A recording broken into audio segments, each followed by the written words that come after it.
Numerous examples in American academia and media after 9/11 that placed the blame of 9/11 on American imperialism around the world. The message was, these people must be suffering so much if they're willing to blow up the World Trade Center. And they started saying, what could have we done to make them so angry at us? Is it our foreign policy? Is it us? What did we do? From the Western eyes, that seems very logical. Why would someone go blow up the World Center? Now, this message was given in academia, it was given in a significant part of the media, and it is unfortunate because, again, it is distracting the population from the real source of the problem, which is an ideology which wants to destroy the West. It's their duty to do jihad.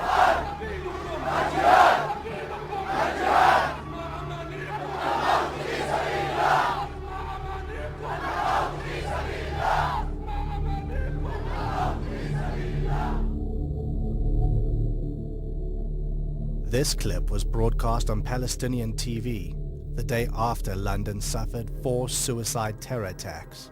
واهلك الكفار والمشركين أعداءك أعداء الدين اللهم احصهم عددا وقتلهم بددا ولا تغادر منهم أحدا. The amount of hate propaganda is far more extensive and pervasive than the attention it has received in the Western media. If you want to get people to fight, you have to make them think that there's a threat and then they're in danger. آمریکا در کمین نشستند و تا نابودی کاملتان از شما دست بر نخواهند داشت.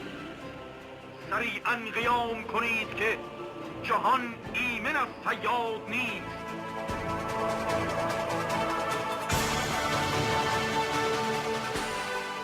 This is an integral part of Islamist propaganda.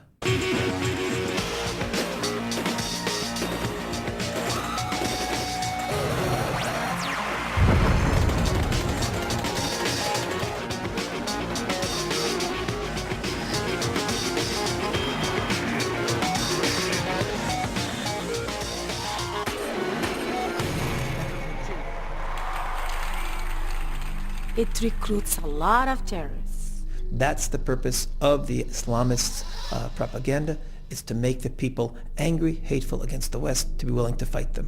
وشعارنا الذي رفعناه ولا نخشى أن نكرره في كل عام الموت لأمريكا.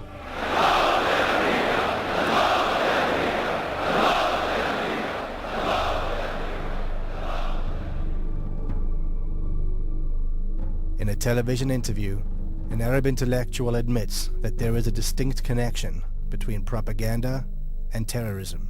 أنا بقول إن فضائياتنا ينطبق عليه ما يسمى إعلام الإرهاب. نعم. تروج طروحات تعصبية، يعني قد لا يكون إرهاب مباشر بس تروج تعصب. والتعصب هي بداية العنف، الغلو عندهم، والعنف هو اللي يؤدي للإرهاب. يعني ما هو تعصب، تطرف، عنف، إرهاب. بسم الله الرحمن الرحيم. Lord of mercy. Well, no, we don't have the time for no error. Lord of mercy. Let back up on the original straight terror alongside the social hardcore. Big things. Yeah, man, throw them in the fire. For them, they will say Tony Blair, him a dirty go car. They want Mr. Bush, him a dirty go car. The National Front, him a dirty go car. Throw them in the fire. Mr. From Kandahar to Ramallah, we come and star. Peace to Hamas and the Hezbollah. OBL will be like a shining star. Like the way we destroyed them through Tower. Ha ha.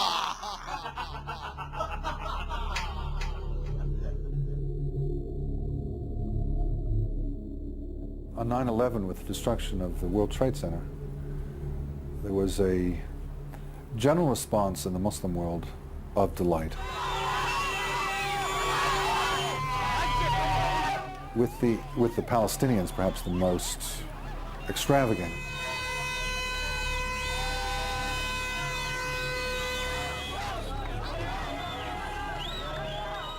Two weeks before 9/11, the Mufti of Palestine, Ikrim al-Sabri, who's the senior religious figure in the Palestinian Authority, on the radio openly prayed for God to destroy Israel, Britain, and the United States.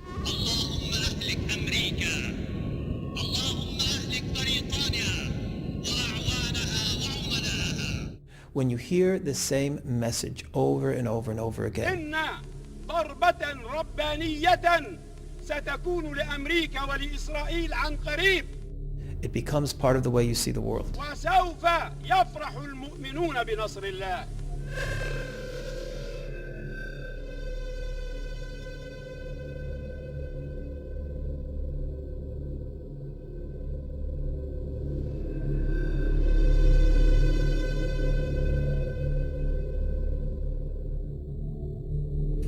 ونقول إن الذين يدنسون المصحف الكريم كتاب الله فجر غادرون. But hatred for the West is not limited to the Islamic world.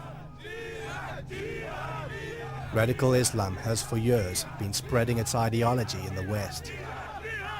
This jihad rally is taking place on the streets of London. The infiltration of radical Islam is so deep, it's shocking.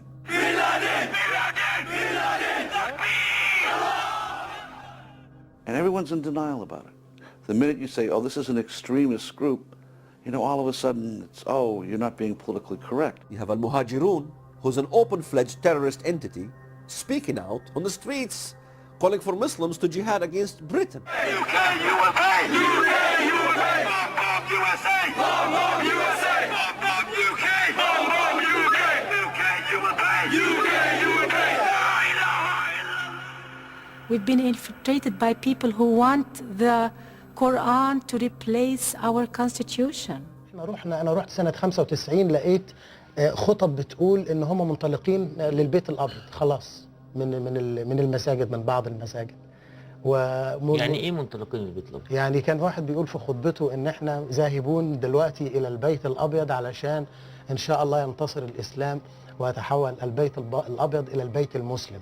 يعني هيروحوا يحتلوا البيت الأبيض يعني ولا؟ لا بسواد الإسلام وأفكاره سوف يتغير البيت الأبيض.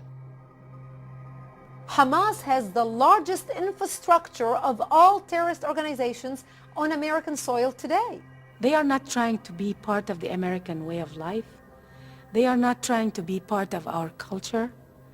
They are here with an agenda to make Islam the law of the land. Just to show where our loyalty belongs to. You see this flag here? It's going to go on the floor. And to us, our loyalty does not belong to this flag. Our loyalty belongs to Allah subhanahu wa ta'ala. Takbir! Allahu Akbar! Allahu Akbar! Of course, not all Muslims are like that. But we've been infiltrated with this kind of agenda. And America has to wake up because we are strangling ourselves with our political correctness. There is tremendous deception in terms of saying one thing publicly and another thing privately. Yasser Arafat obviously was the master of this dual agenda in terms of openly supporting pluralism or nonviolence or condemning terrorism. I condemn completely these terrorist activities. And then secretly or behind closed doors supporting it. Sometimes you would find a Muslim who appears to be moderate. We were the first, as you may remember, post-September the 11th, who said that the actions of flying planes full of innocent civilians into buildings is not legitimate. But in his deeds, he's not as moderate as he is. We are here to talk about the Magnificent 19. Those who 2 years ago today split the world into two camps, into the camp of Islam and the camp of non-Islam or Kufr. Those who revived the obligation of jihad worldwide. The Magnificent 19. They were praising the hijackers, celebrating the attacks on New York. That this